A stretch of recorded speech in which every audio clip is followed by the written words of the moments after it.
तो जानते हैं कि ओ नाम के लोग कैसे होते हैं प्यार, इश्क, मोहब्बत, मैरिज रिलेशनशिप में। आपको अट्रैक्ट करती है ब्यूटी, फिजिकल ब्यूटी हो या इनर ब्यूटी हो, मतलब फिजिकल अपीयरेंस हो या फिर नेचर हो व्यक्ति का, आप अट्रैक्ट उससे सबसे ज़्यादा होते हो। ज़्यादातर ऐसा पाया गया है कि जो एक्सटर्नल ब्यूटी होती है ना, वो आपको ज़्यादा अट्रैक्ट करती है और एक तरीके का वो आपकी कमज़ोरी भी होती है। अब इसमें मैं आपको पहले पॉजिटिव चीज़ बताती हूँ कि आप बहुत ही पैशनेट एंड प्रोटेक्टिव होते हो अपने प्यार में, अपने रिलेशनशिप में, अपने पार्टनर के लिए। एंड दैट पैशन ना, it always ignites the beauty in your relationship. तो आपका पार्टनर आपके साथ बहुत ही अच्छा, हैप्पी, सेटिस्फाइड फील करता है। साथ ही साथ आप प्रोटेक्टिव भी होते हो, पॉसेसिव नहीं होते हो, प्रोटेक्टिव होते हो। तो अगेन आपका पार्टनर आपके साथ बहुत सेफ फील करता है। ठीक है, सो ये दोनों तो कहते हैं ना, आपके रिलेशनशिप के दो स्ट्रॉन्ग व्हील्स हैं जिस पे आपका रिश्ता फलक तक, आगे तक चल सकता है और चलता भी है। अब हम थोड़ा से नेगेटिव पॉइंट पे आते हैं।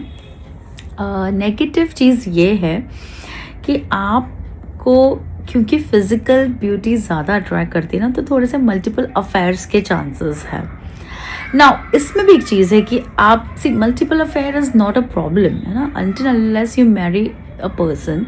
Why? Because you can test ना, मतलब एक टाइम पे 10 के साथ, ऐसा तो नहीं मैं बोल रही हूँ, बट क्या होता है जब तक it's a very general human psychology कि हम जब किसी के साथ टाइम स्पेंड करते हैं तभी हमको पता चलता है ना कि इसके साथ हम लॉन्ग टर्म रह सकते हैं कि नहीं, राइट?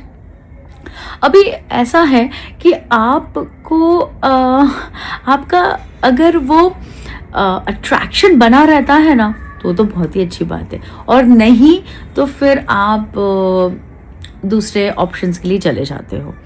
सो मैं ये कहना चाहती हूँ कि multiple affair is not a problem before marriage, but it is a problem after marriage.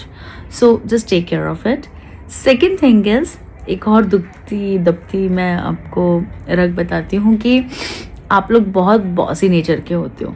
देखिए, इन जनरल भी होते हो और लव रिलेशनशिप में भी होते हो। तो तकलीफ़ कहाँ आती है? तकलीफ़ ऐसे आती है कि आपका पार्टनर जो होता है ना, उस चीज़ से परेशान हो जाता है। अब कोई कारणवश वो नहीं भी आपको बता सकता है ना, तो वो क्या अंदर ही अंदर टूट जाता है।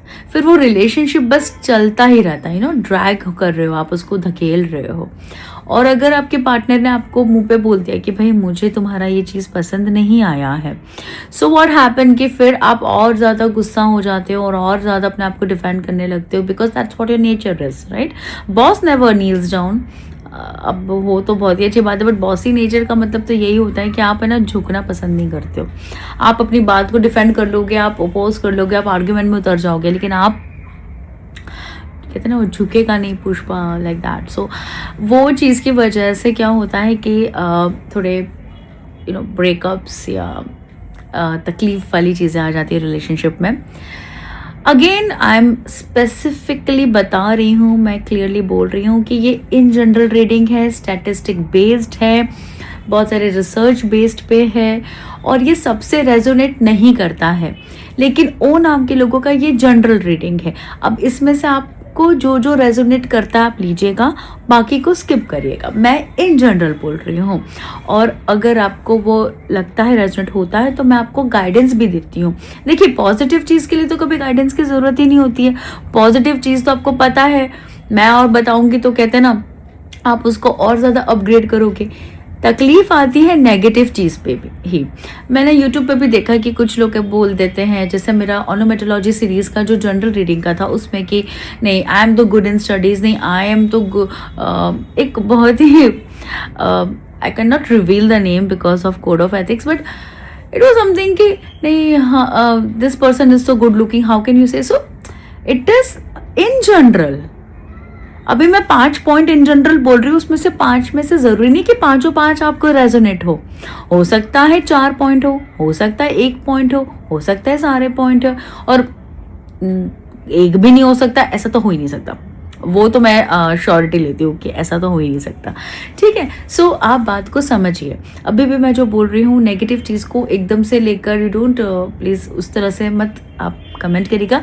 कमेंट करने का कोई प्रॉब्लम नहीं है, आप अपनी बात रख सकते हैं। सिंपोजियम का मतलब ही है कॉन्फ्रेंस, बातें करिए, अपनी बात रखिए, लेकिन मैं हर बार स्पेसिफाई नहीं करूँगी यार। मीन्स ये समझने वाली बात है कि इन जनरल रीडिंग है, आपको आपका पर्टिकुलर जैसे आपको बुरा लगा ओके कोई चीज़, तो आप पर्सनल रीडिंग लीजिए ना मुझसे, मैंने कहाँ मना करा है।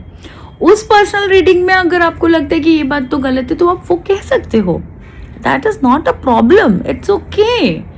ये इन जनरल है, ये रिसर्च बेस्ड है, ठीक है ना, पत्थर की लकीर वाली बात नहीं है। तो आई होप कि मैं अपनी बात आप तक रख पा रही हूँ, आप समझ पा रहे हैं, है ना। सो ओ नाम के लोग अपने पीपी वाली चीज़ से बिल्कुल अपने प्यार को आगे बढ़ाते जाइए, passionate energy and protective nature से।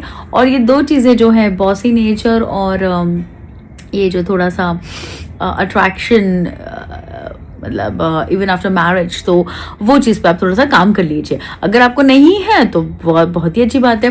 जैसे कुछ ओ नाम के लोगों का ऐसा है कि भाई उनके पार्टनर में उनको वो प्यार दिख जाता है ना, मीन्स उनको फिर कोई और चाहिए ही नहीं, तो wow it's very good, it's nice, then keep it up, ठीक है। Thank you for watching the video.